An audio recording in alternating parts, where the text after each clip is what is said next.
respiratorio, máximo, mínimo, capacidades vitales, etc. ¿No? Todo eso lo vamos a recordar, pero voy a volver al tema inicial del volumen corriente. 50 o 500 mililitros de aire inspirado, 500 mililitros de aire expirado. Bien. ¿Cuántos de ellos llegan al pulmón? O mejor dicho, al alveolo. Llegarán los 500. ¿Dónde se quedan? Entonces, vamos a estructurar algo bien simple que ahora hicimos la otra vez. Esto vamos a volver a hacer. Una gran tráquea con una división que nos está dando el sentido de los pulmones, y aquí vamos a estructurar como se fuera.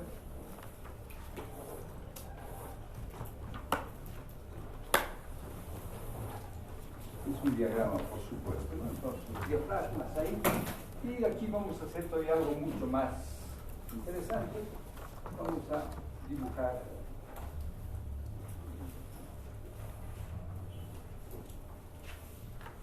nuestro alveolo. Bien. Este esquema es muy bueno porque podemos ver, no hemos dibujado la nariz, cosas nasales, acá, no, directamente nos venimos acá porque va a ingresar por acá un aire atmosférico. Bien. Y vamos a recordar que este aire atmosférico está compuesto por aire, vamos a poner atmosférico, está compuesto de oxígeno y nitrógeno. Nos olvidamos del porcentaje y ponemos directamente sus presiones parciales, que son 600 y 160, ¿verdad? Milímetros de mercurio. Para aquellos que no saben o no vinieron a la clase anterior, debemos recordar que la composición del aire está con 21% de oxígeno, 79% de nitrógeno. Eliminamos ese 0,1% que está por los gases de neón, argón y ahora el dióxido de carbono, etc. Lo eliminamos porque no nos interesa mucho. Bien. Ese aire está entrando. Y hemos recordado que a nivel de las fosas nasales, o mejor, no a nivel, sino cuando ingresa y inmediatamente ingresa por las fosas nasales, estas fosas nasales cumplen tres funciones: limpiar, ¿sí o no? Luego, humedecer y calentar. Esas dos funciones últimas, de calentar y humedecer, tienen una gran importancia, porque cuando se humedece, nuestro aire se humedece al 100%. A 39 a 37 grados llega a humedecerse el 100% del aire que nosotros inspiramos, y ese aire inspirado caliente a 37 grados, saturando al 100%, tiene una presión de 47 milímetros de mercurio. Entonces, aquí vamos a poner, pues vamos a seguir trabajando en este lado, 2 aire inspirado. Está ingresando un aire inspirado, entonces para diferenciar y hacerlo un poco más bonito, pues pongamos una flecha de ingreso. Aire inspirado. 2 aire inspirado, donde la composición sigue siendo de oxígeno, nitrógeno y ahora vamos a poner así, vapor de agua. Y hemos mencionado ya que el vapor de agua a 37 grados centígrados saturado al 100%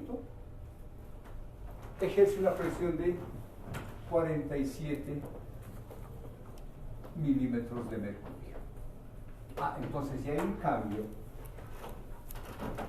De los 760 vamos a quitarle 47. Bien, hagamos una... Aquí utilizaremos un dato para hacer nuestro cálculo. Usaremos bien si es que usa esto.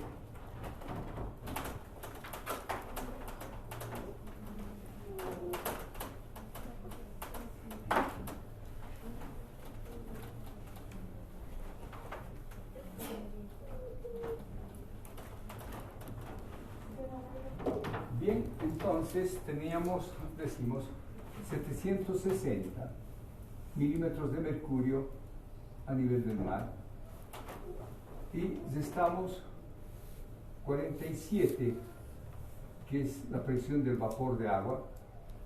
10 menos 7, 3, 5 menos 4, 2, 5 menos 4, 1, 713 milímetros de mercurio. ¿Ha variado el porcentaje de oxígeno y nitrógeno?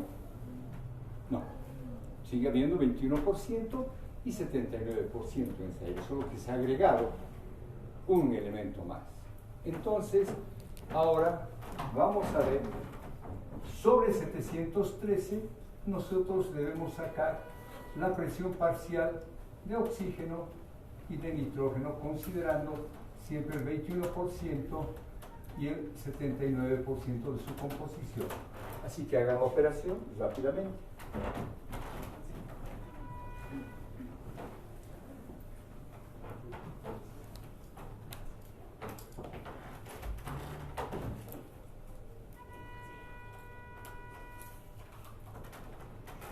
Vamos, tiene calculador, oiga, no me digan que dar mal, tiene que ser Speedy González, nada de aquí Vertus. Para el oxígeno, doctor, es 149,73. 149,73. Sí. ¿Los redondearemos al superior? Sí. 150. ¿Y para el nitrógeno? 563,27. 563 milímetros de mercurio. Vean, ha cambiado. Ya no es la misma presión. Pero siempre el aire que está ingresando está entrando con esa composición. 21%, 79%. Entonces, el aire que tenemos acá es diferente. ¿No es cierto? Ya está entrando. Y este aire va a ingresar, aire inspirado, y llega a los alveolos. En los alveolos se produce algo más. Vamos a recordar que, bueno, en el alveolo existe pues una circulación. Por acá está recorriendo sangre y de acá, por ahora vamos a mencionar así, por favor, se transfiere dióxido de carbono. Entonces, ahora, este segundo aire que vamos a dar el nombre de 1, 2, este era el 2. Ahora pongamos el 3, aire alveolar.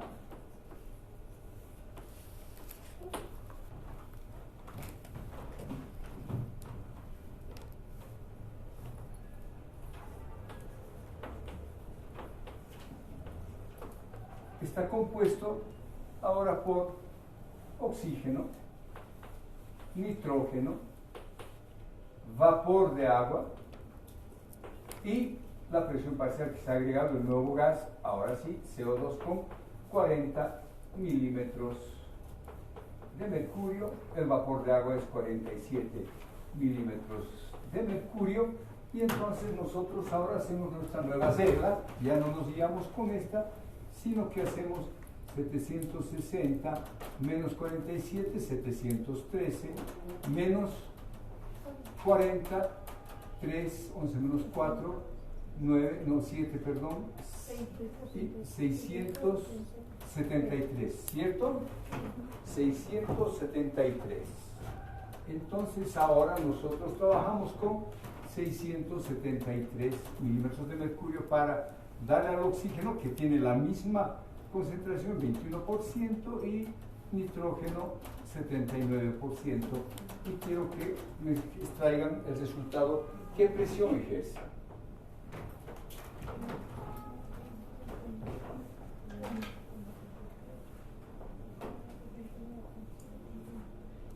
El oxígeno es 141. Vamos, si no tiene calculadora, con lápiz, haga, pero señorita, no sea pasiva. Saben que la pasividad no nos lleva a nada. Cuando actuamos, cuando intentamos, cuando nos movemos, producimos, hacemos fuerza, hacemos trabajo. Pero si no voy a quedar pasivo, no sirve. Vamos, trabajen. ¿Ya tenemos? Oxígeno 141. Oxígeno 141. Y el nitrógeno 532. 532 milímetros de mercurio, muy bien, milímetros de mercurio. Entonces, el aire alveolar tendría esta presión máxima de 141 y 532.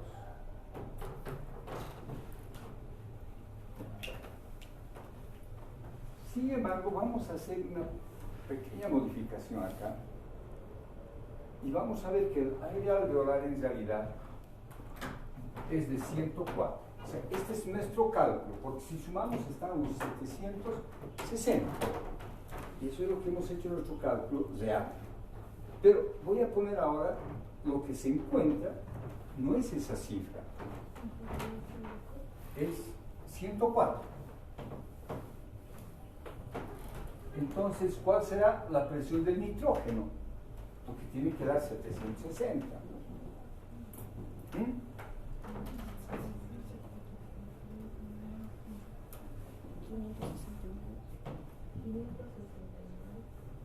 ¿500? ¿Seguro? 656. Ya está, ya van a ver. ¿Cuánto es? 656. A ver, sumaremos. Me dicen 560, 5, 600, 700, 60, no, da más, no es 560, tiene que ser menitos. ¿Cuánto es?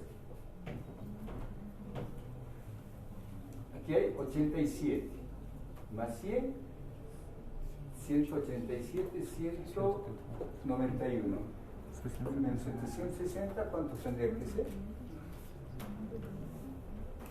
No puedo ser no exacto, no, ya. 569. Bueno, entonces, pero acá, doctor, me está mintiendo porque mis cálculos fueron los anteriores. Sí, pero ¿por qué ahora les digo? Es bien simple. Recordemos que tenemos hasta acá, vamos a poner hasta acá, un espacio muerto. Un espacio muerto que no está ingresando en el intercambio. Tenemos dos tipos de espacio muerto: el anatómico, que es desde las fosas nasales hasta los bronquios, y el espacio muerto fisiológico, que son los bronquios bronquiolos, que no intervienen porque no tienen ni siquiera sacos alveolares y que no tienen. Y ese espacio muerto es de 150 mililitros. O sea, tenemos 500 mililitros en cada inspiración. De estos 500 mililitros, solo van a ingresar 350 nuevos. 350. Los otros 150 no han entrado. Pero cada vez que entra y sale, tenemos una mezcla. No es aire, no es que sacamos todo, se quedó vacío y entra nuevo. No. Entra y sale, pues hay una mezcla. Y lo que alcanza acá es ese de 104. Y vamos a trabajar con 104. ¿Han comprendido o no? Cuando hacemos nuestro cálculo, de acuerdo, simplemente tomando estos dos valores y la composición del 21 y 79, estos dos no salen así. ¿no es cierto? Nos salieron de otra manera. Pero estamos poniendo lo que se encuentra. ¿Y por qué? Hemos dicho porque se mezcla con ese aire que quedó, que está mezclado, no es puro. Y entonces nos da 104. ¿Está claro? Y vamos a manejar 104, la presión parcial del oxígeno alveolar. Del nitrógeno ya no me importa. Lo que me interesa es esta deducción que nosotros hemos ido haciendo. La deducción, pero la cifra con la cual yo voy a trabajar es esta última, donde tenemos una presión parcial de oxígeno de 104, me interesa, y la presión parcial de dióxido de carbono de 40. ¿Por qué? Porque son los dos gases que van a intervenir en la respiración. El nitrógeno no me interesa, el nitrógeno es un gas que no interviene en nada, más que en darme problemas si me voy a meter a una profundidad de 20 metros voy a salir de golpe, pero después no. El vapor de agua se va a quedar ahí, no va a intervenir en la respiración. Entonces yo necesito de aquí en adelante hasta acá, muy bien, todo esto para deducir cómo se ha ido agregando uno y otro gas hasta que tengo estas dos presiones que son las que me interesan. La presión parcial de dióxido de carbono alveolar y la presión parcial de oxígeno a nivel alveolar. Y le vamos a dar un nombre a esto, o le vamos a dar su abreviación. Presión parcial alveolar de oxígeno. Presión parcial alveolar A mayúscula. Recuerden, en la clase anterior les dije que este es el capítulo donde más iniciales vamos o abreviaciones vamos a utilizar. Y alveolo su inicial es A mayúscula, presión parcial alveolar de oxígeno. Y aquí tendríamos la presión parcial alveolar de dióxido de carbono. Presión parcial alveolar de oxígeno 104, presión parcial de dióxido de carbono 40. Bien, ahora me interesa saber de dónde viene este 40. Hasta aquí he llegado. Ya tengo entonces en el alveolo presión alveolar de oxígeno 104 milímetros de mercurio y presión alveolar de dióxido de carbono 40. Muy bien, eso es lo que he obtenido. Puedo mandar una sonda y he obtenido eso, pero no me gusta la magia ni si no me gusta de dónde viene. Y bueno, entonces ahora, ¿qué tengo que hacer? Tengo que estudiar algo. ¿Qué voy a estudiar?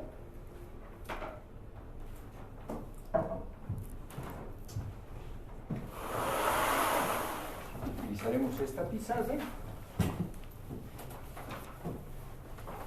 Nos haremos bien porque a ver si me sale bonito, porque tiene que salir bien. Manejo mejor la pizarra de pizza, pero ya he invertido ahí tiempo, he invertido espacio, mejor dicho, entonces necesito hacer uso de acá.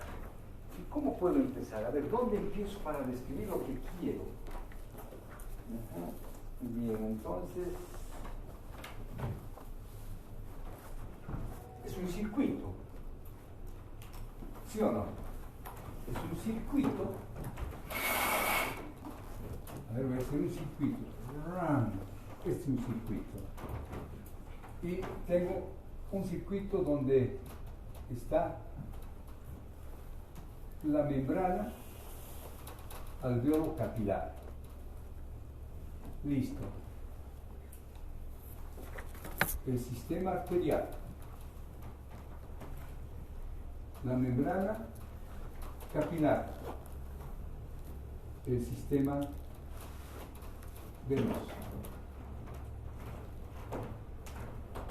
Ese es el circuito que voy a estudiar.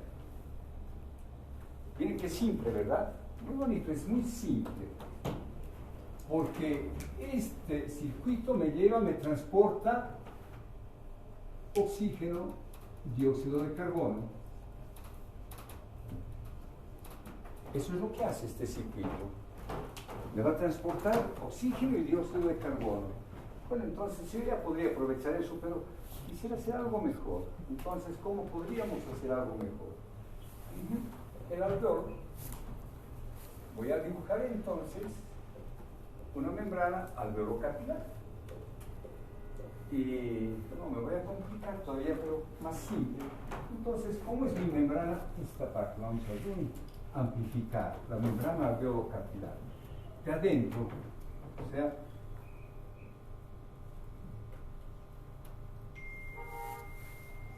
este es el alveolo y voy a estudiar, y por acá está pasando un capilar, entonces voy a estudiar este pedacito y voy a ver de qué está compuesto. Y voy a ir de adentro hacia afuera. Los alveolos se mantienen así, infladitos, gracias a la presencia de una sustancia que elimina la tensión superficial. Y es el surfactante, se llama así, surfactante. No sé, cuando han sido chicos, se han sido felices, nos ha gustado ver las burbujas, ¿sí? Y nos hemos hecho comprar y felices. Se me acabó y voy a fabricar con shampoo y no puedo. Es decir, no hemos podido, nunca. Entonces, algo fallaba, ¿no? Nada, más diluido, con jabón, con ácido, no he podido. Y entonces, tengo que volver a comprar si me gustaba. ¿Y por qué? Porque ese líquido tiene un surfactante que hace que, en vez de que se formen gotas de agua, se forman burbujas de agua. Entonces ya hay la atracción molecular en esta forma y no la atracción de englobarlas en gotas de agua. Y eso es lo que tiene el alveolo, ese surfactante que permite que el alveolo se mantenga inflado, entre comillas, se mantenga así. Si quitamos esa sustancia surfactante, el agua forma gotas y el alveolo se colapsa. Bien, para eso sirve. Entonces, la primera sustancia que tenemos acá va a ser indudablemente este líquido que es el surfactante. Luego, ¿qué tendremos? El epitelio o el endotelio, las células endoteliales. Luego de ellas, como todo endotelio o epitelio, tenemos acá, perdón, el epitelio, tenemos una membrana basal epitelial. Hay un espacio intersticial que separa a ellos y luego viene la membrana basal del endotelio. Luego el endotelio del capilar. Entonces tengo una membrana de intercambio que los gases van a tener que atravesar. Cuando llegue el oxígeno, va a tener que atravesar aquí, y el dióxido de carbono va a tener que llegar allá. Atravesar esta membrana alveolo capilar, la membrana de intercambio gaseoso a nivel del capilar. Entonces, esa es la membrana que yo tengo que diseñar acá, pero la diseñaré un poco más simple. Muy bien, entonces algo más simple, ¿cómo podríamos hacer? Es que necesito algo bien, pero voy a hacer dos dibujos. Una secuencia, más o menos como esto, el aire inspirado, y podríamos poner acá que necesariamente tiene que haber un aire expirado, ¿no es cierto? Inspirado y expirado. Entonces, ¿qué les parece si hacemos así dos alveolos en este circuito? Entonces vamos a poner, está viniendo en azul, vamos a colocar el sistema venoso, llega a los pulmones, y acá tengo un alveolo y voy a representarlo simplemente así, que es una estructura de intercambio. Aquí tenemos entonces el sistema alveolo capilar. Alveolo, pero ¿qué les parece si mejor? Sí, está bien, aunque debería estar vacío, creo. Sí, mejor, porque es mejor vacío. Ya sabemos qué representa. que salir bonito, no me gusta mucho, se me escapa a veces cuando hago esto. Y listo, entonces, y luego vamos a dibujar otro alveolo más. Me va a ser útil. Y aquí tengo otro alveolo. O sea, tenemos esa membrana, ¿verdad? Aquí está la membrana alveolo capilar. Y luego entonces viene, y luego de haber funcionado, pues se transformó en sangre arterial, se distribuye por arterias, arteriolas, y luego tenemos el capilar sistémico. El capilar sistémico que luego se transforma en venas. Y listo. Miren, ahí está, qué bonito. Me salió bien, creo. ¿Ustedes qué creen? Por lo menos que va. Está bien nomás, ¿no? Ya, ustedes en su cuaderno dibujen mejor, ¿eh? Bien. Tiene su objetivo. Y entonces mi pregunta es, ¿por dónde parto?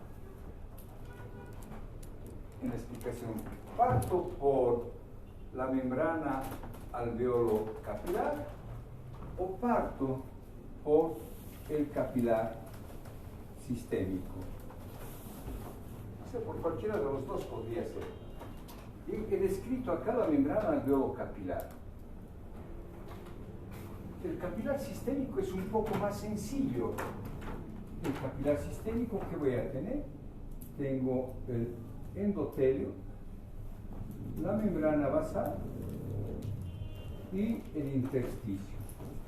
¿Es cierto? Endotelio capilar, membrana basal, el intersticio, pero aquí yo voy a dibujar una célula, porque me interesa la célula. Sí. Porque este capilar va a permitir que ingrese oxígeno hacia la célula, que esa es la función respiratoria, y salga dióxido de carbono. Esa es la función de la membrana capilar de intercambio. Y esta otra es, en sentido inverso, ingresa oxígeno y sale dióxido de carbono.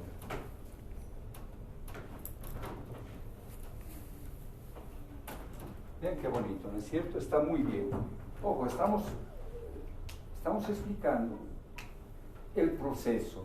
Tal vez ya lo saben, si han asistido a las clases de la mañana, ya debe de avanzar esto, ¿no? ¿O no? ¿No? ¿Qué han avanzado entonces? Algo, no importa. Mejor dicho, no han ido, ya está bien. Entonces tenemos, miren, dos sistemas, uno más complejo que el otro.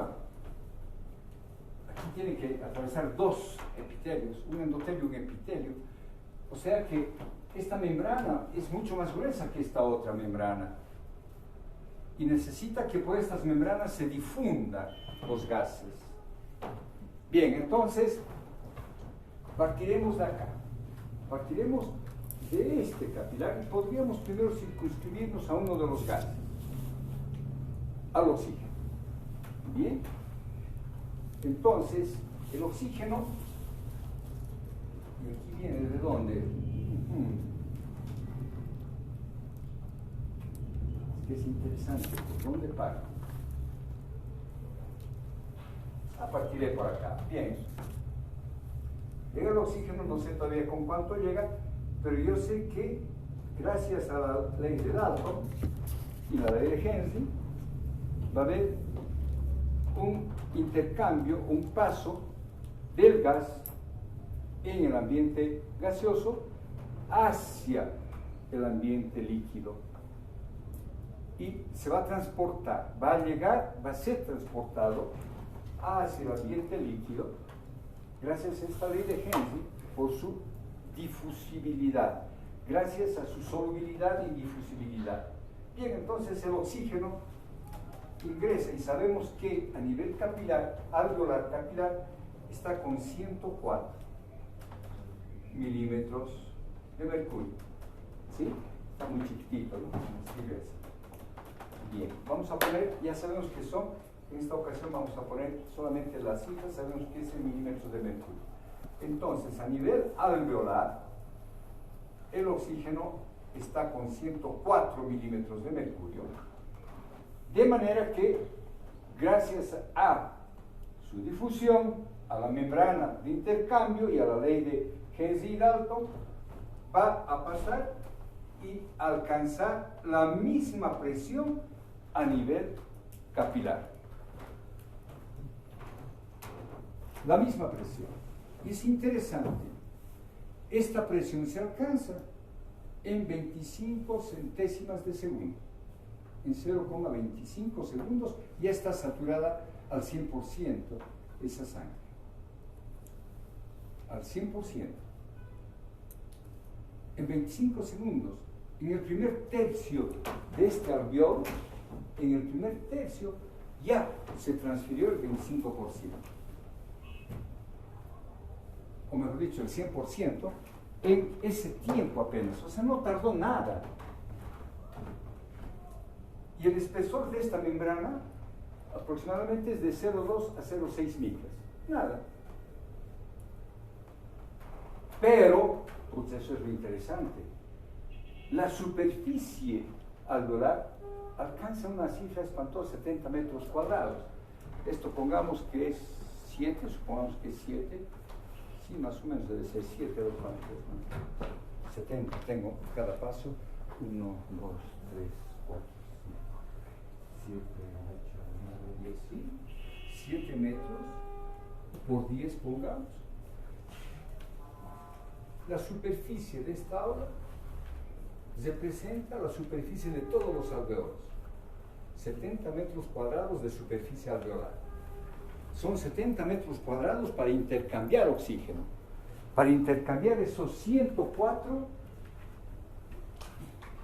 milímetros de mercurio que ha llegado, o mejor, para intercambiar esos 350 mililitros de aire que ha llegado a los pulmones, que van a atravesar una membrana de intercambio alveolo capilar de 0,2 a 0,6 micras. A veces necesito aprenderme, pero más que aprenderme, tengo que tener el concepto, la magnitud tan grande de lo que parece que está encerrado acá. Nada, como pues 70 metros cuadrados, pero los pongo y ahí es. Bien. 104 milímetros de mercurio de oxígeno. Esta sangre está atravesando ahora, ha llegado, ya vamos a ver con cuánto, pero le han transferido, se ha difundido 104 milímetros de mercurio a la sangre. Bien. Entonces yo acá debería tener 104 milímetros de mercurio. ¿No es cierto o no? Pero resulta que no es así. Y cuando hago la medición, cuantificación, una presión, voy a medir sangre arterial y quiero medir cuánto de gas tengo, resulta que apenas tengo 95. 95 milímetros de mercurio. Hemos dicho, no vamos a poner unidades y mejor ponemos cifras más grandes, ¿no es cierto? 95 milímetros de mercurio de presión parcial arterial de oxígeno. Hemos puesto valores y podemos poner entonces acá otro valor que nos interesa, ¿sí? Ponemos una rayita y 4, entonces podemos poner, ya es diferente, ya hemos salido del alveolo y a nivel vascular, arterial, encuentro una presión parcial. Ahora, miren, arterial está con A minúscula, presión parcial arterial de oxígeno de 95 milímetros de mercurio, pero ¿dónde se me han evaporado 9 milímetros de mercurio?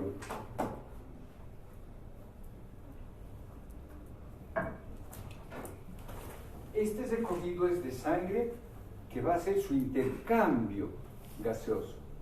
Pero el pulmón necesita una irrigación, al igual que el riñón. Recuerden que en el riñón tenemos el sistema de intercambio, los vasos rectas, etc. Pero hay otros vasos que irrigan al riñón. Bueno, igual acá hay unos vasos, y estos vasos hacen un shunt, es decir, hacen un bypass, van a pasar directamente de aquí, van a ir a la arteria, este shunt, entre la vena y la arteria. Aquí están irrigando, entonces aquí podríamos poner un capilar pulmonar de intercambio. Va a intercambiar oxígeno, dióxido de carbono para el tejido pulmonar. Entonces este shunt no se está oxigenando, es sangre venosa, se mezcla con esta y nos da 95 milímetros de mercurio, porque este shunt se ha producido antes de que se oxigene. Muy bien. ¿Estamos de acuerdo? Estamos comprendiendo. Presión parcial alveolar de oxígeno 104. Deberíamos encontrar, porque sale con esa presión del alveolo, sale a la arteria, pero inmediatamente se va a mezclar con esa otra sangre que es venosa y baja la presión parcial de oxígeno al 95%, o sea, no ha llegado a saturarse al 100%. Muy bien. Glucose llega con 95%, aunque no crean, esta parte es muy bonita seguirla, así como estamos haciendo. Llega con 95% y a nivel capilar, y ponemos lo que habíamos puesto allá, o donde pusimos en algún lugar, no me acuerdo. Entonces aquí vamos a poner la célula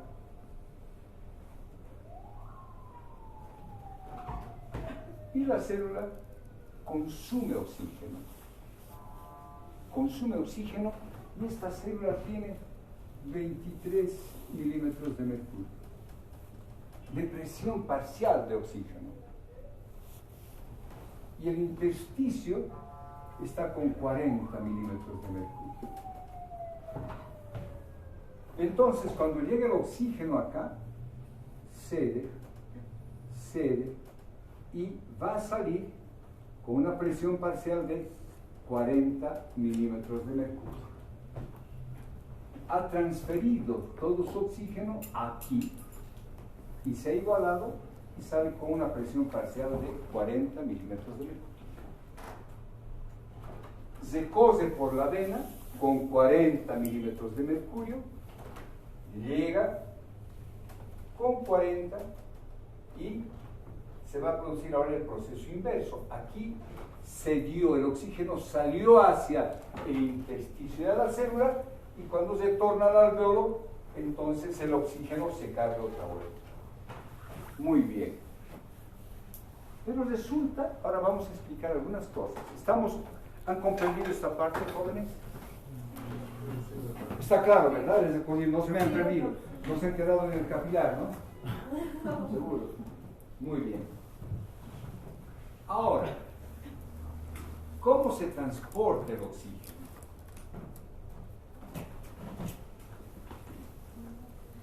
Doctor, disculpe, lo del shunt que dijo, ¿podría volver a explicar una vez más?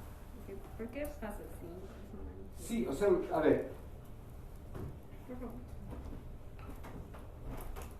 Si ustedes se fijan en este sistema,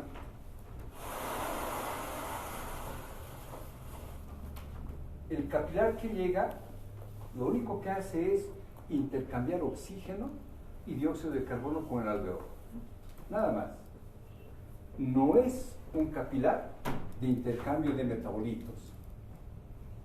No va a pasar hidrogeniones, no va a pasar glucosa, no. Simplemente está hecho para que salga el dióxido de carbono y entre el oxígeno. Nada más. Pero, oiga, el pulmón necesita nutrirse. Los neumocitos y todas las otras células del parénquima pulmonar necesitan nutrientes, necesitan glucosa, necesitan aminoácidos, necesitan todo aquello. Bien, ¿y cómo se van a nutrir? Entonces, su irrigación es muy especial. De esta sangre que estás retornando, va a ir a irrigar al pulmón. Y en vez, hace este shunt, hace una capilarización a nivel de los pulmones, como esa capilarización sistémica, pero en pulmones, y retorna e ingresa a la sangre arterial. ¿Ya? Entonces está ingresando a una sangre aquí ahora. Entonces me alegra mucho su pregunta. Entonces está ingresando una sangre con 40 milímetros de mercurio, y se está mezclando con esta que venía con 104, y al mezclarse le ha quitado una porción. Se ha mezclado, ¿sí o no? Si se mezclan 6 rojos con 2 azules, no nos va a dar rojo y azul separados, no se van a mezclar, ¿sí o no? Bueno, entonces es eso lo que ha pasado, y ya ahora tenemos una sangre que ya no está con 104.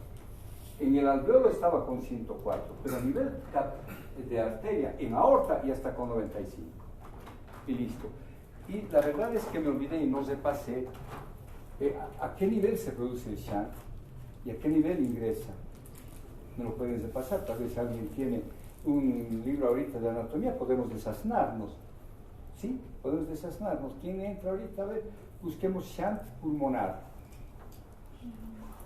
S-H-U-N-T, shunt, bypass, shunt pulmonar, en la irrigación pulmonar.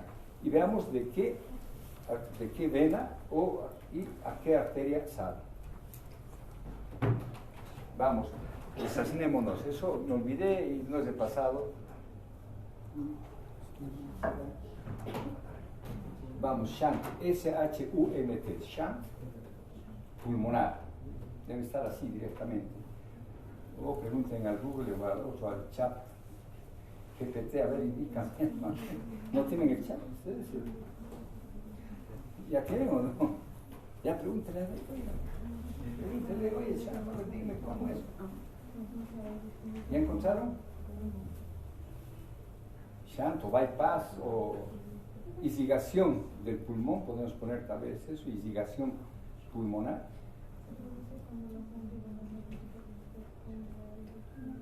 ¿Ya encontró usted? A ver, diga fuerte. Dice que se produce cuando la sangre venosa mixta perfunde áreas extensas del pulmón no ventiladas y no se enriquece en oxígeno. Muy bien, pero ¿de dónde a dónde va? Eso nos interesa. Ve, ahí está, eso es el shunt. Vean ustedes, irrigación pulmonar de sangre no oxigenada.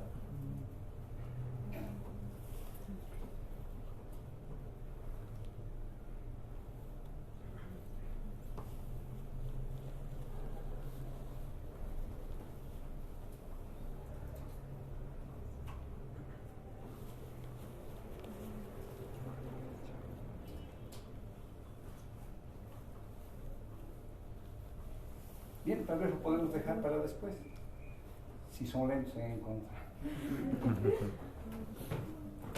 Bueno, pero ahí está, con la lectura yo creo que se ha aclarado más, ¿no es cierto? ¿Sí, señorita, o no?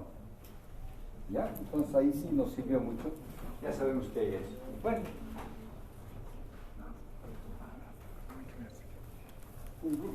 Estábamos, ahora queríamos saber cómo se transporta el oxígeno.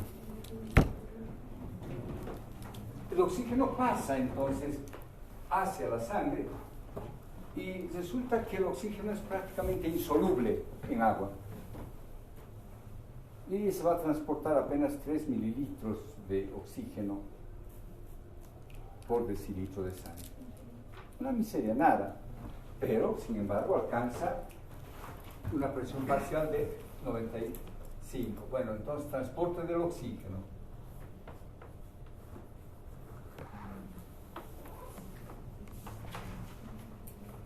Una miseria, es insoluble. 3 mililitros de oxígeno son transportados por decilitro de sangre. Nada. 3%, 3 mililitros. Y el 97% del oxígeno se transporta unido a la hemoglobina.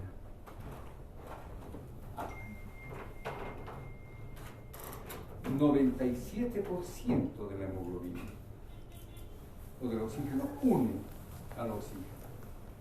Les repito, ha tenido nuestro organismo, ojo, que, ¿y por qué es necesario el oxígeno? Porque es básico, es fuente de energía. Ustedes ven un tanque de oxígeno, prendan fuego, ahí está, es fuego.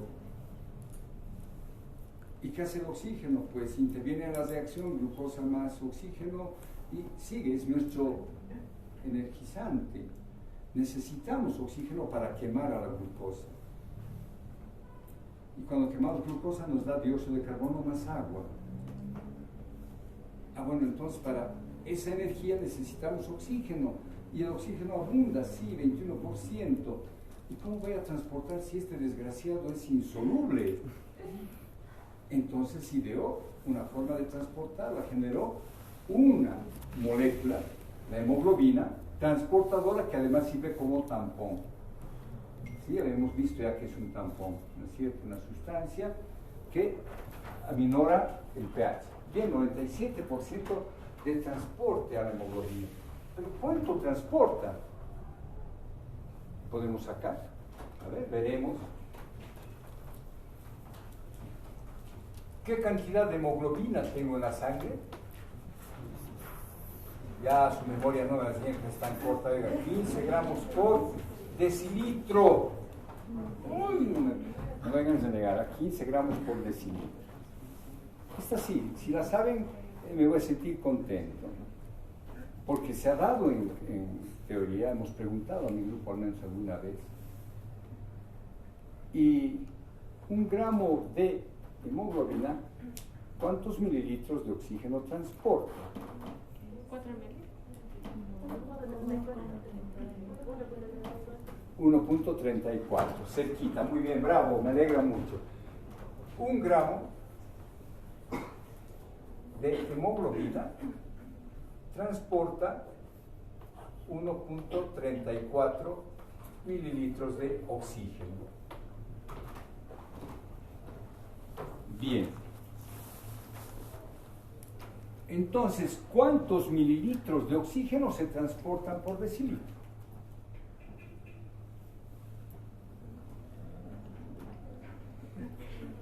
Es una multiplicación rapidito, oiga. Si 1 gramo de hemoglobina transporta 1.34, pues 15 gramos transportarán X.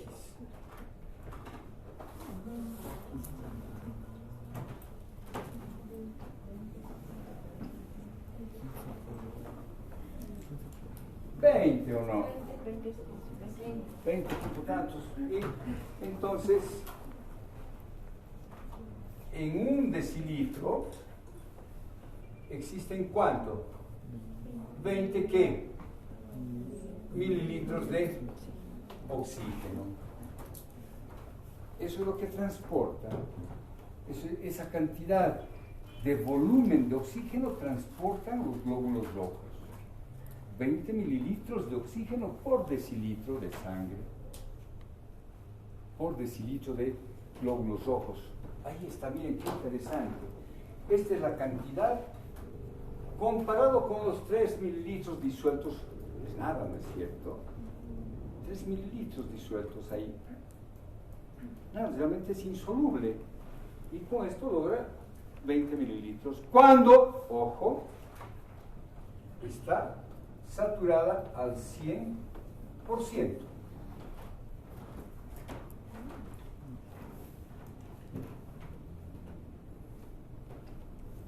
Estos 95 milímetros de mercurio, ¿qué porcentaje representan? Ya está ya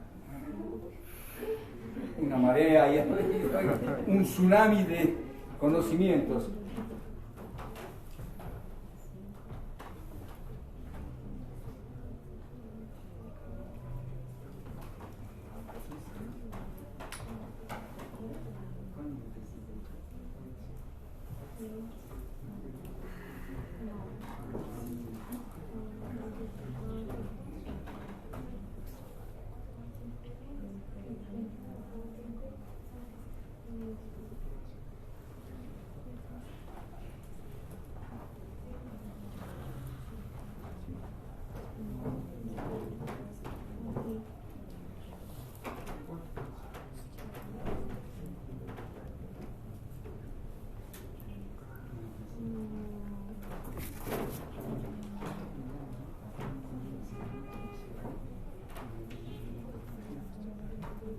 Resulta que era 104 y llegó a 95. Entonces, ¿qué porcentaje es este? 104 es el 100%. 95, ¿cuánto es? 98, 97 más o menos. Oiga, 98, vamos a ir peleándonos por ahí. 98, pongamos, ¿no? Ya, 98. Entonces ya no es el 100%. Un decilitro de sangre transporta 20 mililitros de oxígeno cuando está al 100%. Ahora, cuando es al 98%, ¿cuánto?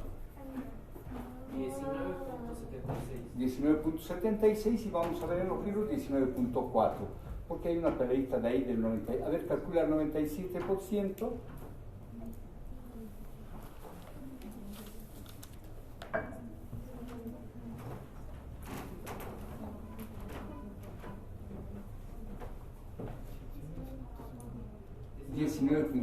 ¿No? Ese es el, trabajan con 97%, que habíamos dicho que transporta, no se satura al 100%, entonces, ¿debido a qué? Debido a ese shunt, no llega al 100% de saturación, entonces nos está transportando 19.4 volúmenes. Y bajamos entonces a 19.4 mililitros de oxígeno, cuando es al 97%. Y aquí podríamos agregar, tal vez algo, a 104 milímetros de mercurio de presión. Y aquí ponemos a 95 milímetros de mercurio de presión.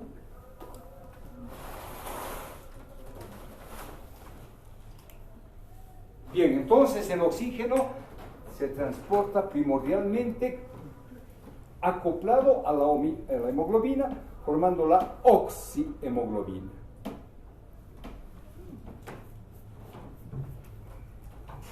Y esta molécula de hemoglobina tiene una característica, que cuando hay una presión parcial grande de oxígeno, se satura. Y cuando hay una presión baja en el medio ambiente, libera. Claro, siempre va a ser, de acuerdo a la ley de Henry, tiene que igualarse las presiones entre los dos líquidos. ¡Qué bueno! Cuando hay una presión parcial alta de oxígeno en el medio ambiente, alveolo, se satura de oxígeno. Cuando a nivel capilar hay una presión baja, libera su oxígeno. Ya vamos a ver, hay dos principios de Bohr y Haldane. Vamos a ver posteriormente. ¿Sí? Nos va a servir mucho. Y todavía vamos a tener que estudiar la curva de disociación de la hemoglobina. Porque es interesante. En sangre no lo han hecho, ¿no es cierto? ¿O han hecho? No han ido a clases, oiga, no sé, pues desconfío de ustedes. Deberían haber hecho. Pero bueno, entonces, se pasaron. Ya les digo, podemos partir de allí o de acá, no importa. Podemos partir de acá. El oxígeno o la célula ha consumido oxígeno de tal manera que está exhausto con 23 milímetros de mercurio, el intersticio está con 40 y cuando llega la sangre oxigenada, cede el oxígeno, va a pasar a la célula. Ahora este 23 no es fijo, 23 hasta 45, 46, va a depender mucho del metabolismo, ¿no es cierto? Ahorita, por ejemplo, sus neuronas deben estar pues, con 23 consumiendo todo el oxígeno, pero sus músculos deben estar ahí felices, chochos, ahí con 46, no están consumiendo. Entonces va a depender mucho del metabolismo de la célula para tener una presión parcial de oxígeno variable en la célula, de 23 a 46, no es fijo. Pero el intersticio ya es más fijo, 40. Y cuando llegue la sangre arterial con 95, se va a equilibrar con los 40 milímetros de mercurio del intersticio y sale por la vena con esta presión parcial de 40. Va por la vena y cuando llega a nivel alveolar, el alveolo que tiene más oxígeno entonces va a igualar y sale la sangre con una presión parcial de 104. Y a nivel arterial ahí entró este shunt le mezcló sangre venosa, que tiene poco oxígeno, y nos bajó la presión parcial de 104 a 95. Entonces, ¿cuál es la presión parcial arterial de oxígeno? Con firmeza. 95, ¿qué? ¿Papas? Gracias. Es que las unidades las tienen que tener siempre. 95 milímetros de mercurio. Aquí sí pondremos, aquí hemos dicho no porque no nos va a alcanzar, pero allá ponemos 95 milímetros de mercurio. Eso es importante. Presión arterial, ojo, minúscula, de oxígeno, 95 milímetros de mercurio. Y la presión venosa de oxígeno, de oxígeno, es de 40 milímetros de mercurio.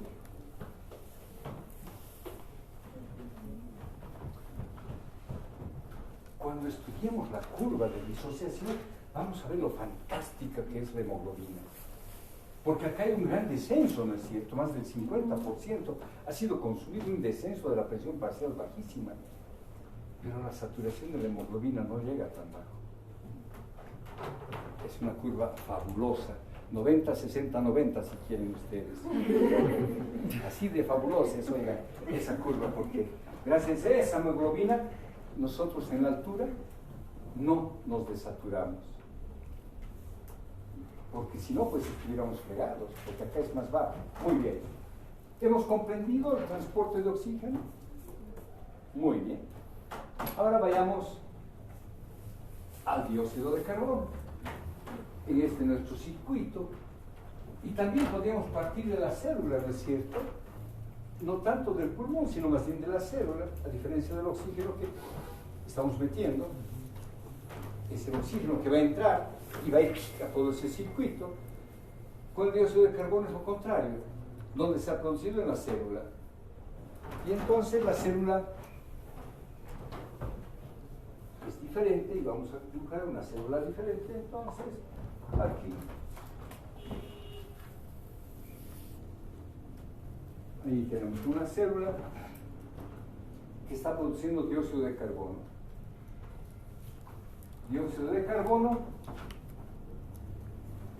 que transfiere en el sistema capilar, y acá más o menos tenemos 45 milímetros de mercurio. Aquí tenemos 40 en intersticio, por lo tanto vamos a tener 40 milímetros de mercurio a nivel capilar venoso. El oxígeno, o perdón, el dióxido de carbono se está transportando con 40 milímetros de mercurio. Entonces tenemos en azul el dióxido de carbono, sigue por la vena con 40 milímetros de mercurio, llega al sistema capilar con 40 milímetros de mercurio, y en este alveolo va a, perdón, es 40, aquí es, disculpen, 45 milímetros de mercurio, y va a ceder a 40 y tenemos 40. Entonces, muy diferente. El dióxido de carbono apenas ha cedido 5 milímetros y regresa entonces por la sangre arterial con 40. Y cuando llegue a capilar va a llegar a 45. Sale del sistema capilar sistémico con 45, llega a nivel alveolar y despacha y encuentra su equilibrio que habíamos mencionado, esta presión parcial arterial del dióxido de carbono de 40 milímetros de mercurio. Oigan, apenas ha cedido 5 milímetros de mercurio, mientras que acá el oxígeno ha sido bien magnánimo, ha cedido 55 milímetros de mercurio. El oxígeno apenas 40, de los 45, 5, y sale con 40. Vaya, un jueguito bien simple, ¿no es cierto? Pero, ¿cómo se transporta? En algún momento les dije que el oxígeno tiene una gran difusión. Y es verdad, en todas las células se pasa libremente. Parece contrabandista. Se pasa. o político que saca su carnet de esta pasa lo que sea, vean ustedes en BOA, todo eso así, con ese permiso para ese dióxido de carbono, y veamos, será tan simple su transporte, tiene la libertad, tiene una alta solubilidad, 20 veces más soluble que el oxígeno, y el oxígeno es 2 veces más soluble que el nitrógeno. ¿Se dan ustedes? El nitrógeno prácticamente es insoluble, por eso no lo mencionamos ni lo encontramos en sangre. Ya si el oxígeno es apenas insoluble, entonces el nitrógeno nada. Por eso el nitrógeno casi no interviene en la difusión sanguínea, excepto cuando la presión es muy alta, ¿no? Como cuando nos sumergimos a 10 metros hacia abajo. Entonces ahí sí va a pasar, y si nos sacan rápidamente, se forman burbujas de nitrógeno y eso nos va a producir una embolia gaseosa. Por eso cuando ascendemos es lento, lento, lento, lento, lento. Muy bien. Entonces tenemos una no pequeña duda si no decimos cómo se transporta este gas. ¿Tenemos pizarra acá? No, no tenemos pizarra. Entonces vámonos al otro lado. Hemos utilizado esto, y podemos... Ay, perdón. Esto voy a... Si alguien tiene conocimiento de un carpintero de aluminio, me avisa para hacer cambiar esto. Vamos a hacerlo cambiar. No me gusta que sea así. Ya si alguien tiene, me avisa para darle el trabajo, yo lo voy a...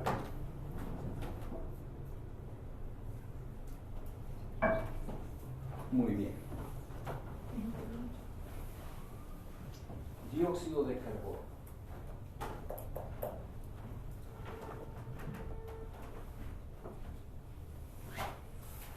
Esta célula produce dióxido de carbono. Se difunde al intersticio y se difunde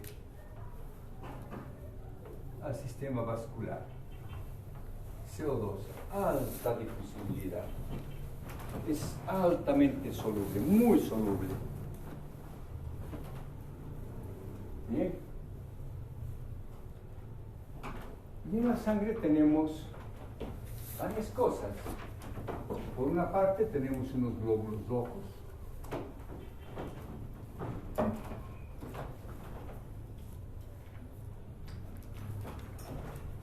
Podría ser algo más amplio, entonces esto. Más amplio. Un capilar, aquí estamos, un sistema vascular directamente, y tenemos al glóbulo rojo, es el que nos interesa porque además está en millones, ¿no es cierto? Y en el plasma tenemos agua. Ah, muy bien. ¿Y el dióxido de carbono más agua qué hace? Hace bicarbonato, que es muy inestable, ácido carbónico, mejor dicho, ácido carbónico, CO3H2, y este también es inestable, hace esta reacción en anverso y reverso, porque hay una enzima que es la enlaza carbónica y la va a convertir en HCO3 más hidrogenión, y este hidrogenión puede ser tamponado ¿por quién? Por otra sustancia, ¿no es cierto? Bueno, por sulfatos, pero ahí está, tenemos la posibilidad de que el dióxido de carbono se transporte en forma libre en un 30%. Como CO2, se va a transportar en 30%, entonces de esa presión parcial de 40 milímetros de mercurio, el 30% se transporta en forma libre, o puede hacer esa reacción dependiendo mucho del pH, y va a ser eliminado por el pulmón. Un 30%. Nada.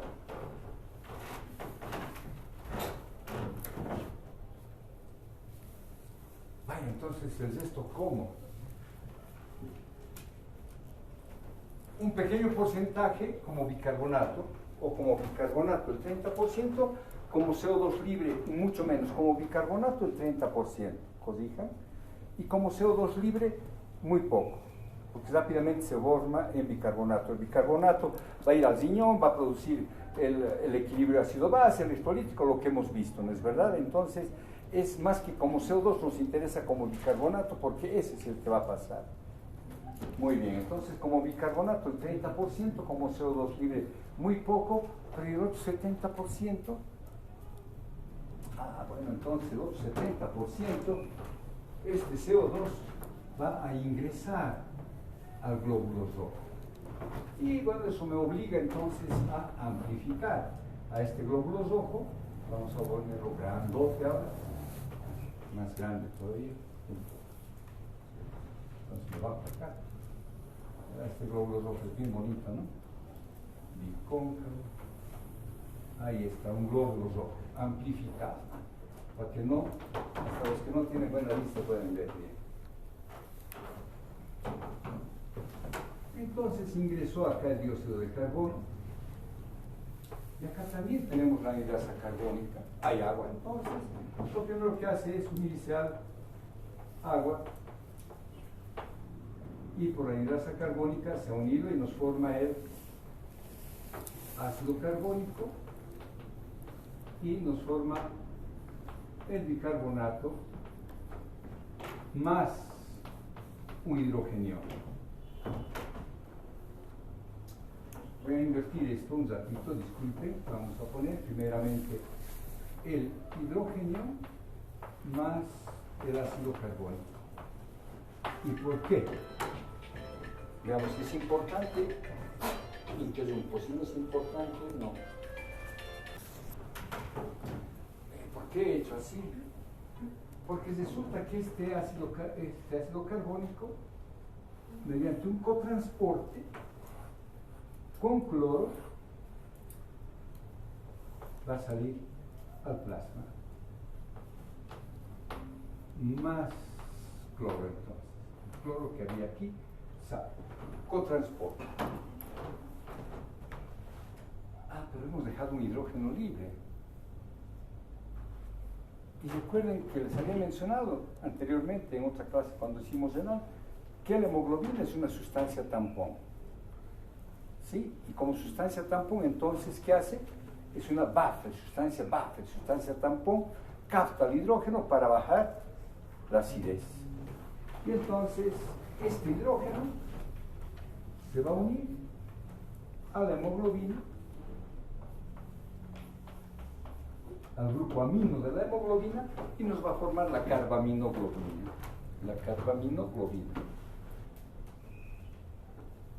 Ya se desprenderá en algún momento, pero es utilizada como una sustancia tampón, está equilibrando. Vean, recuerden que el dióxido de carbono es un ácido, y lo que está haciendo ahora la hemoglobina es tamponar, está equilibrando el exceso de hidrógeno, está bajando el pH. Muy bien. La otra parte, este dióxido de carbono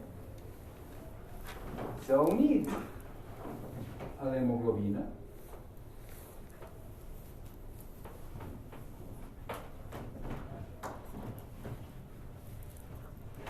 y se va a transportar con la hemoglobina. Y cuando llega a nivel alveolar, se desprende y el dióxido de carbono sale.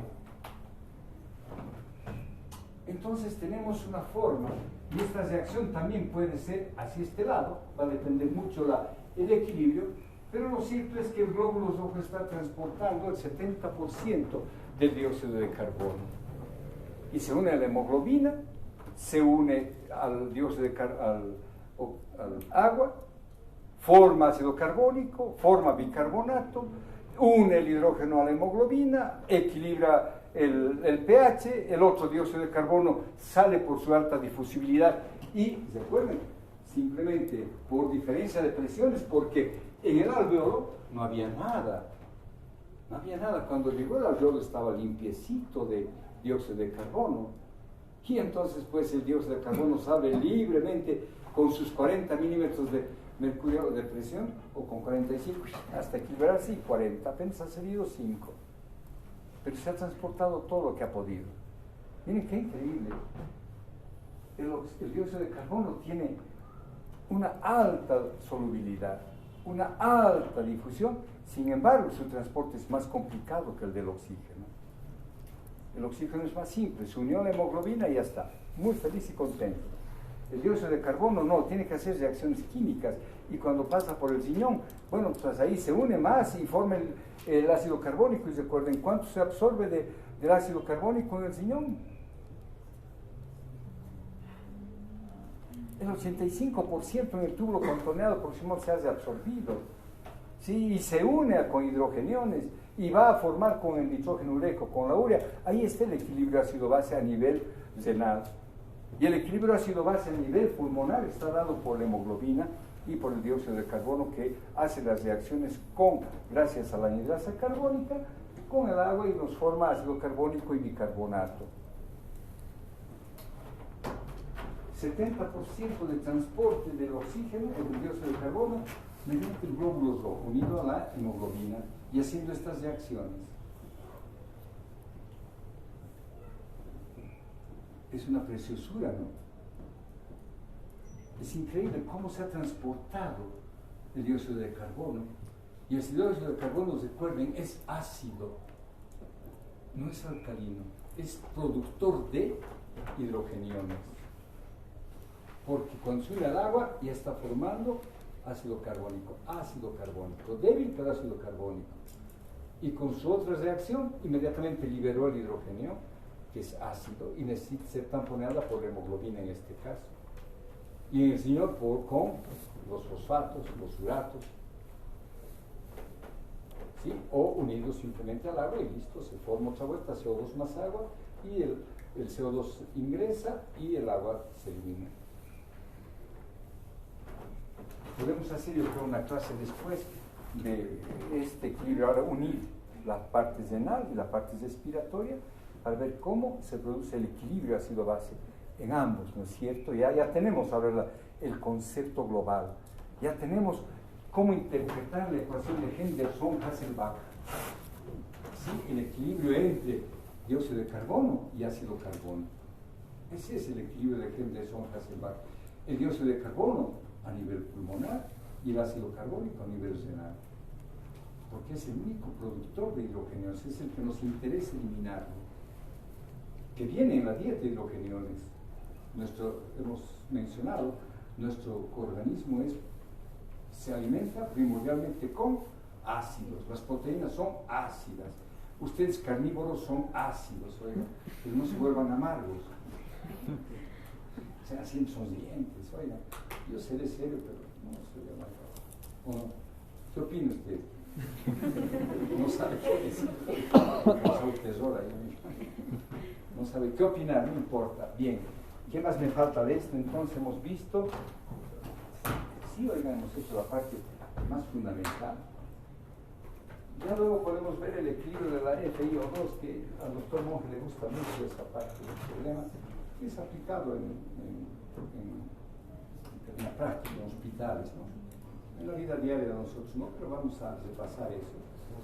Ya vamos a darle un toque diferente, pero con unos conocimientos del doctor Monge, que él es anestesiólogo experto, capísimo, un gran anestesiólogo, es el único anestesiólogo que maneja fisiología, y todos los residentes que pasan por su servicio se quedan siempre así, porque les pregunta algo de esto y están así. Y les pregunta, ¿y qué hace el centro neumotáxico? Y se quedan así. Y la formación reticular, y se quedaron así. Porque pues, oiga, un buen doctor, es un buen profesor de fisiología.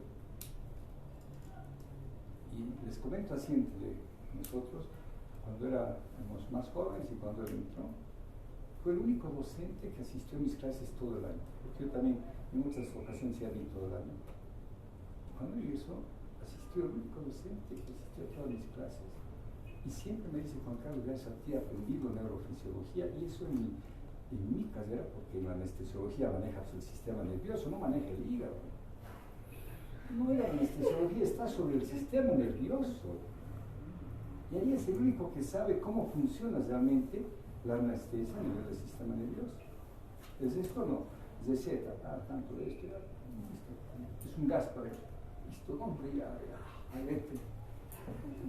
Pero no, para el doctor Monge es diferente, está haciendo la formación reticular, está haciendo la tercera sinapsis, está inhibiendo, está inhibiendo charlar con él. Bueno, pero vamos a darle otro toque a lo que él es experto en eso.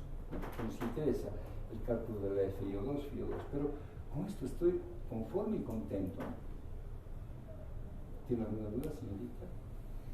¿Seguro? ¿Alguna duda, jóvenes? Vamos. Digan que han comprendido.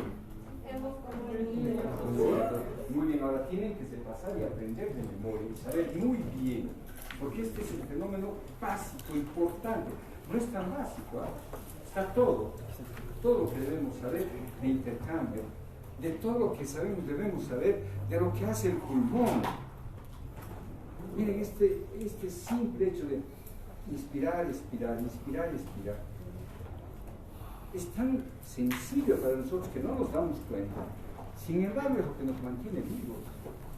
¿Recuerdan el día les dije, al iniciar esto, muerto, paro cardiorrespiratorio? Se acabó. Y el cerebro tarda unos segundos más en morirse y se murió.